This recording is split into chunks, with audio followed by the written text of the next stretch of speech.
Hello नमस्कार दोस्तों, मैं जेएस सिंह जेएस बायो गुरु चैनल में आपका हार्दिक स्वागत है। इससे पहले की वीडियो में हमने पैनक्रियाज के विषय में बात की थी और आज हम नेक्स्ट वीडियो में लीवर की या यकृत या जिगर की बात करेंगे। लीवर को हिंदी में यकृत या जिगर कहा जाता है।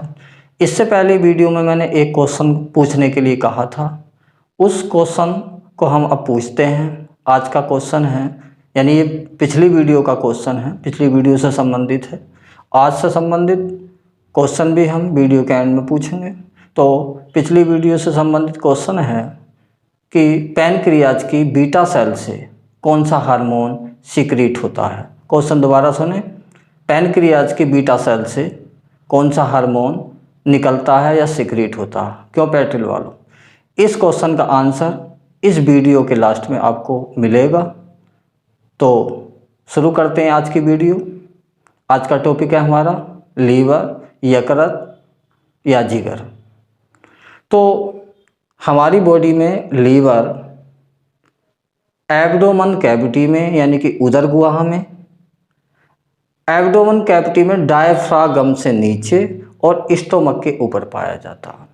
तो एब्डोमेनल कैविटी क्या है? हमारी बॉडी को 3 पार्ट्स में डिवाइड किया गया, हेड, थोरैक्स और एब्डोमेन। एब्डोमेन जो शुरू होता है हमारी बॉडी में, वो हमारे थोरैक्स के यहाँ से, ये जहाँ से गड्ढा शुरू होता है, यहाँ से एब्डोमेन या उदर शुरू हो जाता।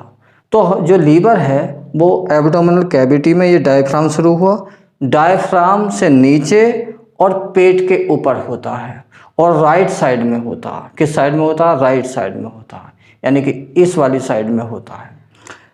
जो लीवर है उसके 2 लोब्स होते हैं और दोनों लोब्स एक ग्रूव द्वारा, एक खांच द्वारा एक दूसरे से अलग रहते हैं। राइट वाला लोब अधिक बड़ा होता है लेफ्ट वाले लोब की अपेक्षा, और राइट वाले लोब से ही एक बैग लाइक स्ट्रक्चर, एक थैलेनुमा स्ट्रक्चर पाई जाती है, जिसे बोलते हैं हम गोल ब्लैडर। क्या बोलते हैं? हम गोल ब्लैडर बोलते हैं, या हिंदी में उसे पित्ताशय बोलते हैं।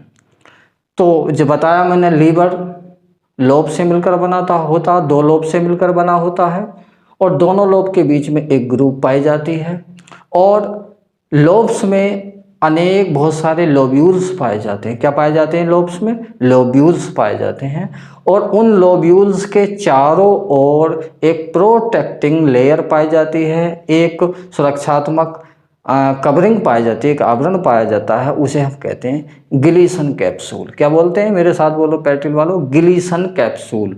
क्या बोला मैं? गिलीसन कैप्सूल। तो ये तो लोब्स की बात हुई, लोब्स लोब्यूल से मिलकर बने और लोब्यूल्स के चारों ओर गिलीसन कैप्सूल पाया गया। और मैंने बताया राइट जो लोब है लीवर का वो बड़ा है लेफ्ट की अपेक्षा, और राइट लोब में एक बैगनुमा स्ट्रक्चर, थैलेनुमा स्ट्रक्चर पाई जाती है, जिसे हम बोलते हैं पित्ताशय या गोल ब्लैडर। लीवर सेल्स में एक जूस बनता है जिसे हम कहते हैं बाइल जूस। लीवर सेल्स में बाइल जूस बनकर एक बैगनुमा स्ट्रक्चर में जमा होता रहता है, जिसे हम कहते हैं गॉल ब्लैडर। यानी कि लीवर सेल्स में बाइल जूस बनता, पित्तरस बनता और इकट्ठा कहाँ होता रहता? इकट्ठा होता वो गोल ब्लैडर में या पित्ताशय में। लीवर से एक कॉमन हिपेटिक डक्ट द्वारा वो गोल ब्लैडर या पित्ताशय में बनकर आता रहता है और वहाँ से, यानी कि गोल ब्लैडर से वो बाइल डक्ट के जरिए छोटी आंत के ड्यूडेनम पार्ट में जाता रहता, टपकता रहता है। तो a branch of zoology in which study of liver that is called hepatology. जंतु विज्ञान की वह शाखा जिसमें हम लीवर की स्टडी करते हैं, अध्ययन करते हैं, क्या कहलाती है? मेरे साथ बोलो, हिपेटोलॉजी। क्या बोलते हैं? हिपेटोलॉजी। और आजकल हिपेटोलॉजी से अलग एक दूसरी ब्रांच है जिसे बोलते हैं हम गैस्ट्रोलॉजी। क्या बोलते हैं? गैस्ट्रोलॉजी। यानी जो डॉक्टर पेट का होता है वही लीवर भी देखता है, तो इसलिए उस डॉक्टर को बोलते हैं जो पेट का, या पेट के डॉक्टर को हम गैस्ट्रोलॉजिस्ट बोलते हैं। लेकिन पेट में लीवर भी है, इंटेस्टाइन भी है, इसलिए एक नई ब्रांच है, अब बोलते हैं उसे एंटीरोगैस्ट्रोलॉजी, ये लिखा है। और उसके डॉक्टर को बोलते हैं लीवर के डॉक्टर को बोलेंगे हम हिपेटोलॉजिस्ट, पेट के डॉक्टर को बोलेंगे गैस्ट्रोलॉजिस्ट। क्योंकि लीवर और आंत स्टोमक में पाई जाती हैं, इसलिए नई ब्रांच है एंटेरोगैस्ट्रोलॉजी। क्या बोला मैं? एंटेरोगैस्ट्रोलॉजी। एंटेरोगैस्ट्रोलॉजी में हम लीवर, स्टोमक, इंटेस्टाइन इन सभी की स्टडी करते हैं और इसके डॉक्टर को बोलते हैं हम एंटेरोगैस्ट्रोलॉजिस्ट। क्या बोला मैं? एंटेरोगैस्ट्रोलॉजिस्ट। तो जैसा कि मैंने बताया कि लीवर 2 पिंडों से मिलकर बना होता है और इसमें इसका जो वेट होता है वो 1.5 किलोग्राम के लगभग होता है। ये लिखा है बॉडी की सबसे लार्जेस्ट ग्लैंड है। लीवर बॉडी की सबसे लार्जेस्ट ग्लैंड होती है। यदि क्वेश्चन पूछा जाता है कि बॉडी की सबसे बड़ी एंडोक्राइन ग्लैंड कौन सी है, ध्यान से सुनेंगे जरा, बॉडी की सबसे बड़ी एंडोक्राइन ग्लैंड कौन सी है, अंतःस्रावी ग्रंथि कौन सी है, तब इसका आंसर होगा थायराइड ग्लैंड। क्या बोला मैं? Thyroid gland. लेकिन यदि कोई नॉर्मली ये पूछता कि बॉडी की सबसे बड़ी ग्लैंड कौन सी होती है, तब इसका आंसर होगा लीवर, यकृत, जिगर। तो लीवर या जिगर बॉडी की सबसे बड़ी ग्लैंड होती है। इसका वेट 1.5 किलो होता है, ये लिखा है। और क्या पोजीशन है इसकी? मैंने बताया था कि ये डायफ्रागम के नीचे, यानी कि ये, और स्टोमक के ऊपर स्थित होती है, सिचुएटेड होती है। वेट 1.5 किलो होता है और लीवर 2 लोब से मिलकर बना होता है। कितने लोब से मिलकर बना होता है? 2 लोब से मिलकर बना होता है। ये लिखा 2 लोब, पिंड। लोब्स को क्या कहते हैं हिंदी में? पिंड। लीवर 2 लोब से मिलकर बना होता है, लेफ्ट लोब और राइट लोब, दायां पिंड, बायां पिंड। और ये जो लोब हैं, इन लोब में बहुत सारे लोब्यूल्स पाए जाते हैं। क्या पाए जाते हैं? लोब्यूल्स पाए जाते हैं। लोब्यूल्स मीन पिंडक। यानी कि ये जो लोब है, लेफ्ट और राइट लोब, दोनों लोब में बहुत सारे लोब्यूल्स या पिंडक पाए जाते हैं और इन पिंडकों के या लोब्यूल्स के चारों ओर एक प्रोटेक्टिंग लेयर पाई जाती है जिसे हम बोलते हैं ग्लीसन कैप्सूल। क्या बोलते हैं पैटेल वालों? Gleason capsule. तो लोब्यूल्स के चारों ओर ग्लीसन कैप्सूल का आवरण पाया जाता है, कवरिंग पाई जाती है। अब मैंने बताया था कि राइट लोब जो है लीवर का राइट लोब वो थोड़ा बड़ा होता और उसी राइट लोब पर एक बैग लाइक स्ट्रक्चर अर्थात पित्ताशय जिसे कहते हैं, गोल ब्लेडर जिसे बोलते हैं, वो राइट लोब पर जुड़ा होता। ये मैंने दिखाया वैसे ही जनरली कि ये क्या है, ये गोल ब्लेडर है। राइट लोब पर ये गोल ब्लेडर है। इस गोल ब्लेडर की जो लेंथ होती है, लंबाई होती है, वो 7 to 8 सेंटीमीटर होती है, जबकि इसकी जो वाइड या चौड़ाई होती है 3 सेंटीमीटर होती है। और इसकी ये क्या है, ये बाइल डक्ट है। ये बाइल डक्ट खुलती है, किस में खुलती है? ड्यूडेनम में। ये बाइल डक्ट दिखाई है मैंने, किस में खुलती है? ड्यूडेनम में खुलती है। लेकिन एक खास बात होती है, ये बाइल डक्ट ड्यूडेनम में खुलने से पहले एक बाल्व, एक गेट, एक फाटक बनाती है जिसे बोलते हैं ओडाई स्फिंक्टर।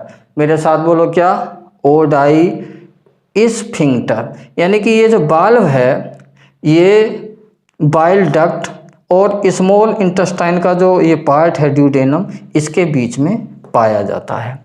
जब लीवर में बाइल जूस बनता है और बाइल डक्ट के जरिए आता है तो ये ओडाई स्फिंक्टर ओपन हो जाता है और बाइल जूस ड्यूडेनम में आ जाता है। ये लीवर की स्ट्रक्चर हमने दिखाई है। ये राइट लोब है, ये लेफ्ट लोब है। और दोनों जो लोब हैं, ये वाला राइट, ये लेफ्ट, ये दोनों लोब एक ग्रूव या खांच के द्वारा अलग हैं। राइट लोब बड़ा है, राइट लोब में ये एक बैग लाइक स्ट्रक्चर है जिसे कि गोल ब्लेडर कहते हैं।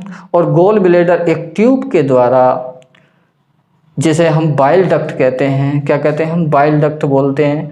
एक बाइल डक्ट के द्वारा स्मॉल इंटेस्टाइन, ये स्मॉल इंटेस्टाइन है, स्मॉल इंटेस्टाइन के ड्यूडेनम पार्ट, जिसे हिंदी में क्या बोलते हैं हम? ग्रहणी। ड्यूडेनम पार्ट या ग्रहणी में ये बाइल डक्ट ओपन होती है।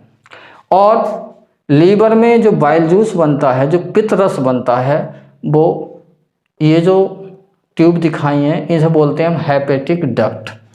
तो लीवर में जो भी बाइल जूस बनता कहाँ है बाइल जूस? लीवर में। और इकट्ठा कहाँ होता है? गोल ब्लैडर में। तो लीवर में जो भी बाइल जूस बनता है वो इन दोनों के यानी कि इसके जरिए ये गोल ब्लैडर में आता रहता है, तो इसे बोलते हैं हम हेपेटिक डक्ट। तो बाइल जूस जो लीवर में बनता है किसके थ्रू गोल ब्लैडर में आता है? हेपेटिक डक्ट के थ्रू। और उसके बाद जब इसमें कॉन्स्ट्रक्शन होता है, संकुचन होता है, ये सिकुड़ता है पित्ताशय गोल ब्लैडर, तो यह आ जाता है बाइल डक्ट में। ये बाइल डक्ट आ रही है, क्या आ रही है? बाइल डक्ट आ रही है। और इस बाइल डक्ट के द्वारा ये छोटी आंत के या स्मॉल इंटेस्टाइन के ड्यूडेनम पार्ट में ये आ जाता है। तो ये इसकी स्ट्रक्चर हुई, ये लीवर की स्ट्रक्चर हुई। इसके लीवर की स्टडी को क्या बोलते हैं? हेपेटोलॉजी। क्या बोलते हैं? हेपेटोलॉजी। और इसका जो मास्टर होता है, इसका जो डॉक्टर होता है उसे बोलते हैं हेपेटोलॉजिस्ट। तो इस प्रकार हम ये लीवर की स्ट्रक्चर हमने पढ़ ली। अब आगे बात करते हैं। तो अभी हमने लीवर की स्ट्रक्चर, लीवर की स्ट्रक्चर पढ़ी, लीवर की संरचना पढ़ी। अब बात करते हैं लीवर के फंक्शन की। लीवर के क्या कार्य होते हैं, क्या फंक्शन होते हैं? तो लिखा है फंक्शन ऑफ लीवर, यकृत के कार्य। पहला फंक्शन लिखा है बाइल जूस का सीक्रेशन, पित्तरस का स्रावण। जैसे कि पहले बताया कि लीवर सेल्स के अंदर बाइल जूस बनता है अर्थात पित्तरस बनता है, और वो पित्तरस लीवर सेल्स में बनकर गॉल ब्लैडर यानी कि पित्ताशय में इकट्ठा होता रहता है। तो लीवर का मेन फंक्शन है बाइल जूस का सीक्रेशन। अब देख लेते हैं कि बाइल जूस में क्या क्या होता है, क्योंकि बाइल जूस बहुत सारी चीज़ों से मिलकर बना होता है।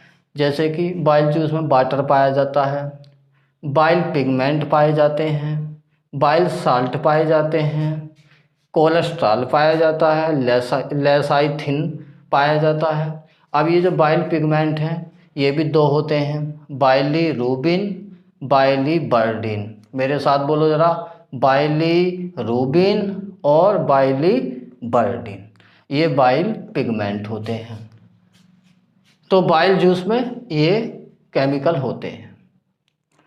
बाइल जूस डाइजेशन में कोई रोल नहीं निभाता, लेकिन फिर भी थोड़ी सी हेल्प तो करता ही है, डाइजेशन में हेल्प तो करता ही है।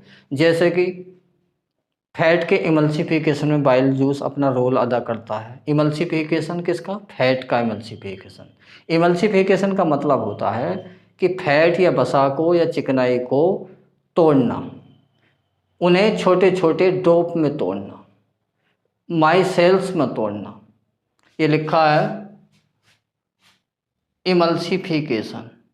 तो फैट का इमल्सिफिकेशन कौन करता है? बाइल जूस के जरिए होता है। फैट जब छोटे छोटे ड्रॉपलेट्स यानी माइसेल्स में टूट जाता है तब उस कंडीशन को बोलते हैं हम इमल्सिफिकेशन। तो इमल्सिफिकेशन में मतलब वसा का इमल्सीकरण, फैट का इमल्सीकरण। जैसे कि जाड़ों के दिनों में हमारे बाल गीले होते हैं, उसमें हम गीले बालों में तेल डाल लें और कंघा करें तो कंघे के ऊपर जो छोटे छोटी बूंद सी दिखाई देती हैं, ठीक उसी प्रकार उसी को कहते हैं हम इमल्सिफिकेशन। क्या कहते हैं? इमल्सिफिकेशन, वसा का इमल्सीकरण। इस प्रकार बाइल जूस फैट के इमल्सिफिकेशन में मदद करता है। सेकंड फंक्शन है बाइल जूस का फूड को एल्केलाइन मीडियम प्रोवाइड करना। फूड को एल्केलाइन मीडियम प्रोवाइड करना।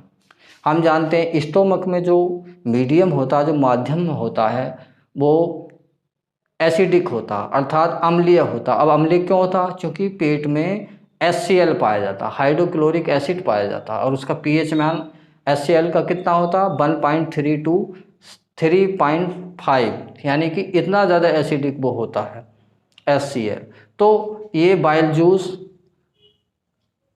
जिसके कारण स्टोमक में एसिडिक कंडीशन होती है, बाइल जूस उस HCl के इफ़ेक्ट को ख़त्म करता है, यानी कि भोजन को वो क्षार्य बनाता है बाइल जूस, ताकि पैनक्रिएटिक जूस की उस फूड पर अधिक से अधिक रिएक्शन हो सके, अधिक से अधिक प्रतिक्रिया हो सके और फूड का डाइजेशन हो सके। तो दूसरा फंक्शन क्या हुआ? स्टोमक में पाए जाने वाले एसिडिक मीडियम को वो समाप्त करता है बाइल जूस। तीसरी बात आती है एम्ब्रियोनिक स्टेज यानी कि भ्रूणावस्था में आरबीसी का फॉर्मेशन। जब माँ के पेट के अंदर एम्ब्रियो पल रहा होता है अर्थात भ्रूण पल रहा होता है, तो उस भ्रूण या एम्ब्रियो के अंदर आरबीसी का फॉर्मेशन स्टार्टिंग में किसके थ्रू होता है? लीवर के थ्रू होता है, स्प्लीन के थ्रू होता है। लेकिन जैसे ही हम बड़े होते चले जाते हैं, एडल्ट में जो आरबीसी का फॉर्मेशन होता है, आरबीसी का मतलब आप जानते हो रेड ब्लड कॉर्पसल्स, तो आरबीसी का फॉर्मेशन एडल्ट में बोन मैरो में होता है। किस में होता है? बोन मैरो में। अब आप लोग समझो, पूछोगे कि बोन मैरो क्या होता है? बोन मैरो हड्डी के अंदर, बोन्स के अंदर जो एक मैटर भरा हुआ है, एक धूसर भरा हुआ है, उसे ही हम बोन मैरो कहते हैं। जो लोग मांसाहारी हैं, जो मांस खाते हैं, हड्डी चूसते हैं, उन्हें अच्छी तरह पता होगा कि वो मींग चूसते हैं, तो वही बोन मैरो है जो हड्डियों को चूसते हैं अंदर, उसकी मींग, वो बोन मैरो है। बोन मैरो के अंदर ही आरबीसी का यानी कि खून का निर्माण होता है। लेकिन एम्ब्रियोनिक कंडीशन में माता के स्टोमक के अंदर जब एम्ब्रियो पल रहा होता, उसमें आरबीसी का फॉर्मेशन स्टार्टिंग में लीवर के थ्रू ही होता है।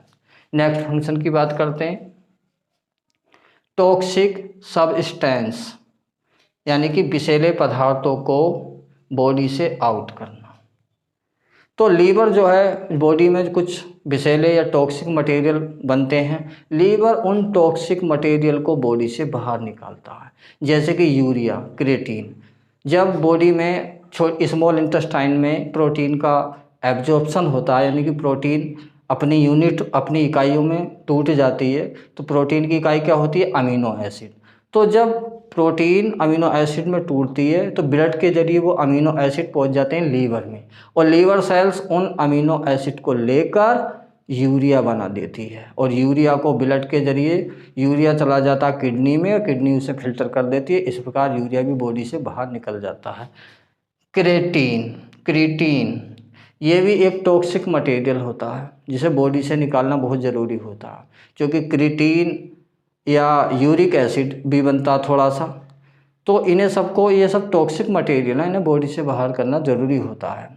जब ये यूरिक एसिड बॉडी में जमा हो जाता है, तो जोड़ों में दर्द होने लगता है, जिसे ऑर्थराइटिस बोलते हैं, गठिया हो जाता है जोड़ों में, ये जमा हो जाता है, तो ये यूरिक एसिड के जमा होने के कारण भी होता है।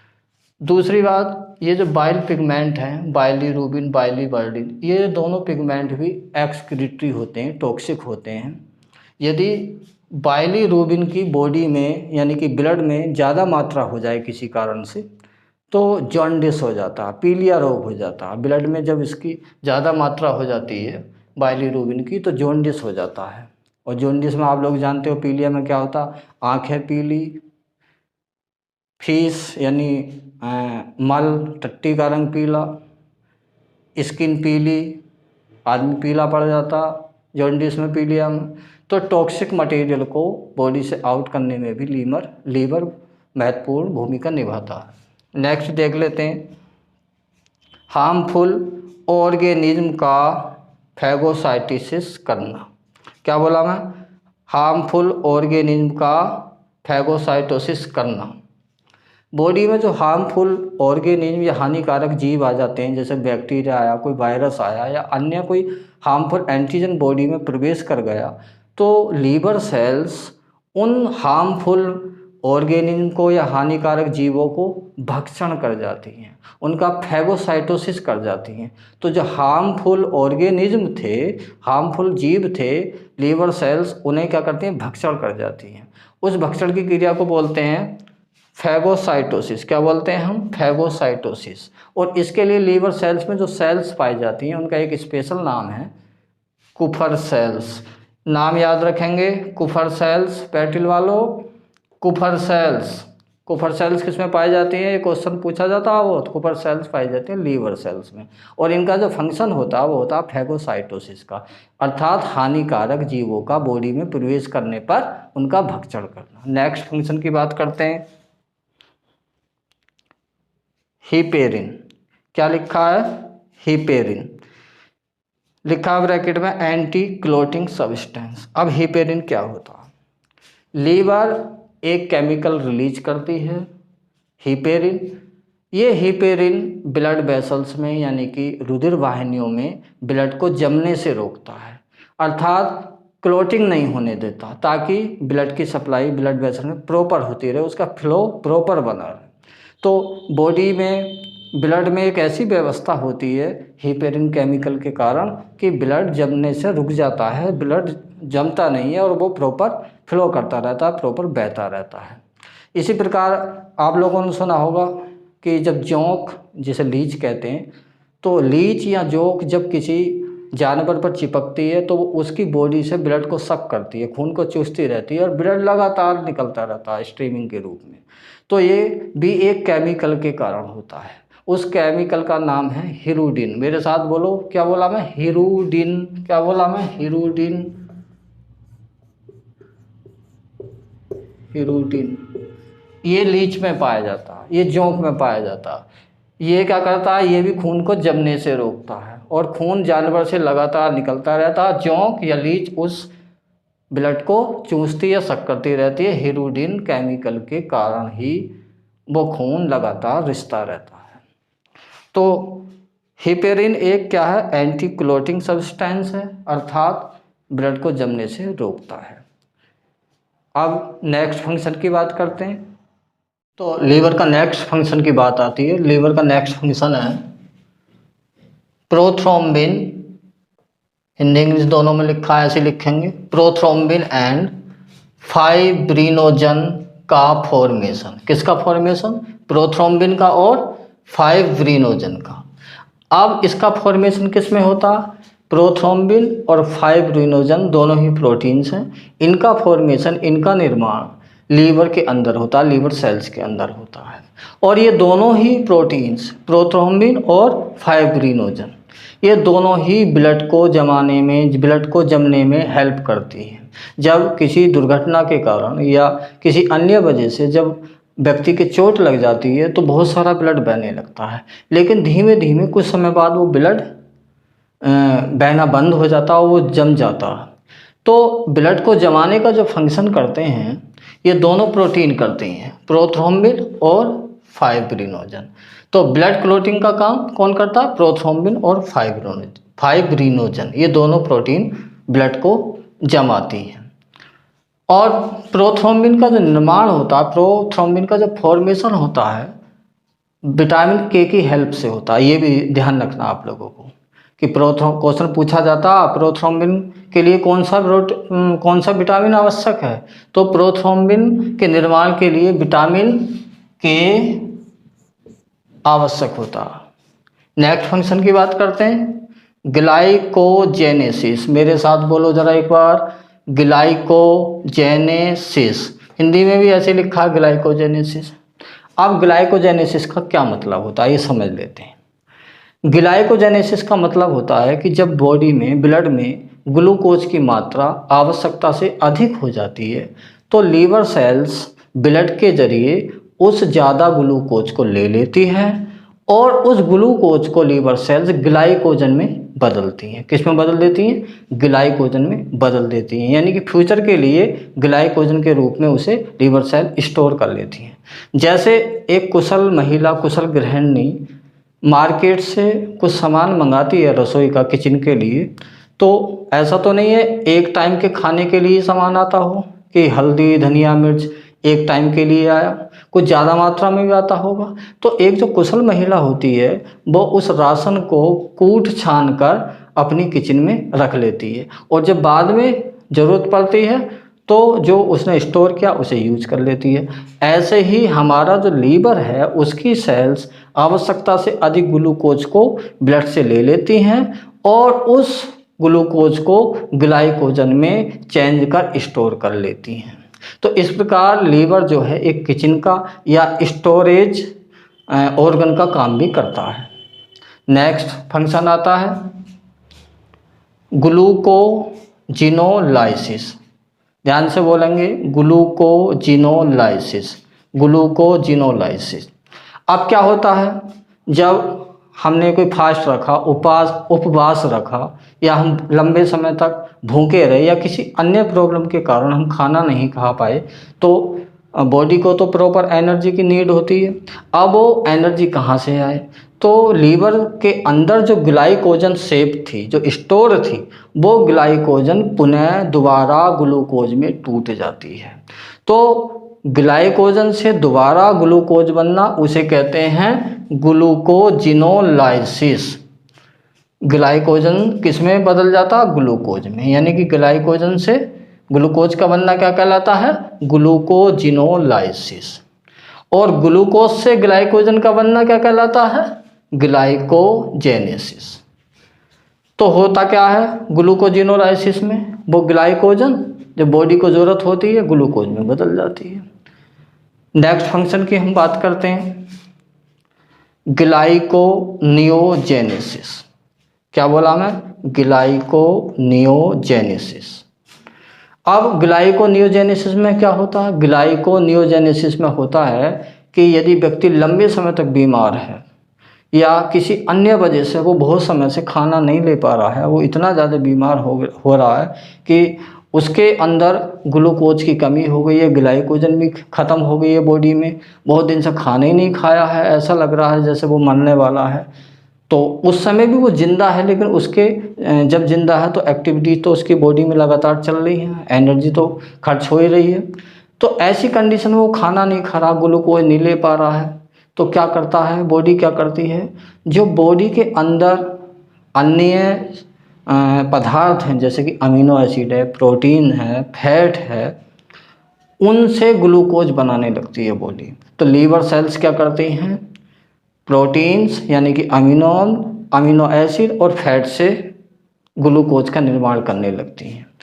तो इस कंडीशन को कहते हैं ग्लाइकोनियोजेनेसिस। ग्लाइकोनियोजेनेसिस यानी कि फैटी एसिड, अमीनो एसिड से किसका फॉर्मेशन, किसका निर्माण होना? ग्लूकोज का निर्माण होना। और ये कंडीशन कभी कभी व्यक्ति के साथ आ जाती है।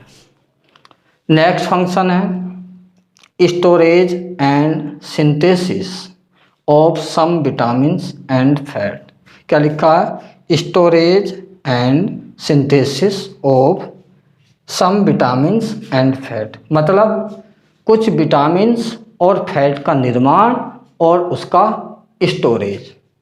तो लीवर जो सेल्स हैं कुछ विटामिन्स को भी बनाती हैं और फैट को भी बनाती हैं। फैट को बनाती नहीं, फैट को स्टोर रखती हैं।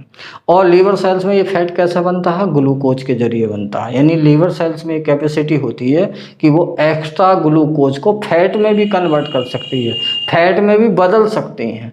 तो इसलिए फैट को भी स्टोर कर लिया जाता है और कुछ विटामिन्स का निर्माण भी लीवर सेल्स करती हैं। लेकिन ये जो फैट जमा होता है या फैट बनता है, ये एडिपोज टिश्यू में, एडिपोज ऊतकों में जमा कर लिया जाता है। लिखा है फैट कहाँ जमा होता है? जो लीवर सेल्स में फैट बनता है वो कहाँ होता है? एडिपोज टिश्यू में, बसीय ऊतकों में ये जमा हो जाता है। तो इस प्रकार ये लीवर के फंक्शन हुए। तो लीवर फंक्शन के बाद अब बात कर लेते हैं लीवर डिजीज की, यकृत के रोग की। कौन कौन से रोग यकृत या लीवर में होते हैं उनकी बात कर लेते हैं। तो लीवर की बहुत सारी बीमारी आजकल देखने को मिल रही हैं, जिनमें कि मेन है जॉन्डिस जिसे पीलिया कहते हैं, लीवर सिरोसिस है, एल्कोहलिक डिजीज है, लीवर कैंसर है, और भी कई तरह की लीवर की बीमारियां हैं जो लिखा है लीवर डिजीज, जॉन्डिस, पीलिया। ये मैंने बताया भी था कि पीलिया किस कारण होता। मैंने बताया था बाइल जूस में बाइलीवर्डिन, बाइलीरूबिन, ये दो पिगमेंट पाए जाते हैं और किसी कारण से जब बाइलीरूबिन ब्लड में बढ़ जाती है तो जॉन्डिस या पीलिया रोग हो जाता है। और लीवर सिरोसिस ये बहुत कॉमन है आजकल इंडिया में। लीवर सिरोसिस में जो लीवर होता है वो अंदर से ख़राब होने लगता है और सूज जाता है, उसमें सूजन आ जाती है। उसके बाद फैटी लीवर, ये भी आजकल कॉमन प्रॉब्लम है। लीवर, फैटी लीवर आजकल अधिकांश लोगों का फैटी लीवर है, जिसके कारण दर्द भी होने लगता है, अन्य दूसरी प्रॉब्लम होने लगती है, वोमिटिंग वगैरह। और नेक्स्ट डिजीज है हेपेटाइटिस। क्या बोला मैं? हेपेटाइटिस। हेपेटाइटिस 5 टाइप्स का होता है, 5 तरीके का होता है। Hepatitis A, hepatitis B, C, D, E. और इनमें से जो सबसे ज़्यादा खतरनाक हेपेटाइटिस होता है वो बी और सी होता है। भारत में, अपने इंडिया में आजकल यह बहुत ज़्यादा चल रहा है, हेपेटाइटिस बी और सी सबसे ज़्यादा खतरनाक होता है। और ये जो होता है एक वायरस के कारण होता है। हेपेटाइटिस का वायरस का क्या नाम है? ये है HBV, हेपेटाइटिस वायरस। हेपेटाइटिस जो होता है वायरस के कारण होता है। और 28 जुलाई को 28 जुलाई को पूरे वर्ल्ड में हेपेटाइटिस डे मनाया जाता है। ये लिखा है 28 जुलाई को वर्ल्ड हेपेटाइटिस डे मनाया जाता है। नेक्स्ट है एल्कोहलिक डिजीज। आप लोग देखते ही हैं, अधिकांश सुनते भी हैं कि जो लोग अत्यधिक शराब पीते हैं उनका लीवर खराब हो जाता है। तो लीवर, एल्कोहलिक डिजीज भी शराब पीने की वजह से भी लीवर खराब हो सकता है। ऐसे लोगों को भूख लगनी कम हो जाती है जो अत्यधिक शराब पीते हैं। लीवर में सूजन आ जाती है, लीवर में गड़बड़ी आ जाती है, लीवर में जख्म भी हो जाते हैं। तो ऐसे लोगों को भूख लगनी बंद हो जाती है तो उसमें टैबलेट यूनिजाइम, Li52DS, Li52 और इसके अलावा UD-Liv आदि टैबलेट्स दी जा सकती हैं, लेकिन ये डॉक्टर की प्रेस्क्रिप्शन पर ही लेनी चाहिए। Next, liver cancer. आजकल भारत में लीवर कैंसर तेज़ी से बढ़ रहा है और इसका मेन कारण है वाटर पॉल्यूशन। आजकल जो हम पानी पी रहे हैं उसमें बहुत गड़बड़ी है, उसके कारण लीवर कैंसर ज़्यादा हो रहा है। तो ये लीवर डिजीज़ की बात हुई। अब बात कर लेते हैं लीवर फंक्शन टेस्ट की। लीवर की कुछ जांचें होती हैं जिन्हें कराने से हमें लीवर की बीमारी का पता चल सकता है। हालांकि लीवर की बहुत सारी जांचें हैं, लेकिन कुछ जांच मैं बता रहा हूँ। Liver test, liver function test, उसमें जो है मेन जो है SGPT है और SGOT है। ये SGPT SGOT क्या होते हैं? ये दोनों एंजाइम्स के नाम हैं और दोनों लीवर्स में बनते हैं। ये तो लीवर में बनता है और ये लीवर के अलावा किडनी, हार्ट में भी बन सकता है। तो SGPT और SGOT का टेस्ट करा के हम लीवर की कुछ बीमारियों का पता लगा सकते हैं। SGPT का जो वैल्यू होती है, नॉर्मल वैल्यू, वो 7 to 50 होती है, 7 से 50 होती है। और SGOT की जो नॉर्मल वैल्यू होती है, नॉर्मल वैल्यू 5 to 40 होती है, 5 से 40 होती है। यदि इससे वैल्यू ज़्यादा आती है तब लीवर में कहीं ना कहीं कोई दिक्कत है। तो दोस्तों, जैसे कि मैंने वीडियो के शुरू में क्वेश्चन पूछा था, उसका आंसर मैं अब बताऊंगा। हमने क्वेश्चन पूछा था पैनक्रियाज की बीटा सेल से कौन सा हार्मोन सीक्रेट होता। तो इसका सही करेक्ट आंसर है insulin hormone. Insulin hormone pancreas की बीटा सेल से सीक्रेट होता है। और आज का क्वेश्चन, आज की वीडियो का क्वेश्चन मैं पूछ लेता हूँ, जिसका आंसर कल की वीडियो में होगा। तो आज के लिए क्वेश्चन है हेपेटाइटिस डे किस दिन मनाया जाता है? ये मैं नेक्स्ट वीडियो में आप इसका जवाब देंगे। यदि मेरी वीडियो, मेरा टीचिंग मेथड आप लोगों को समझ में आता है तो कृपया मेरी वीडियो को लाइक और शेयर करें, सब्सक्राइब कर दें। Thank you.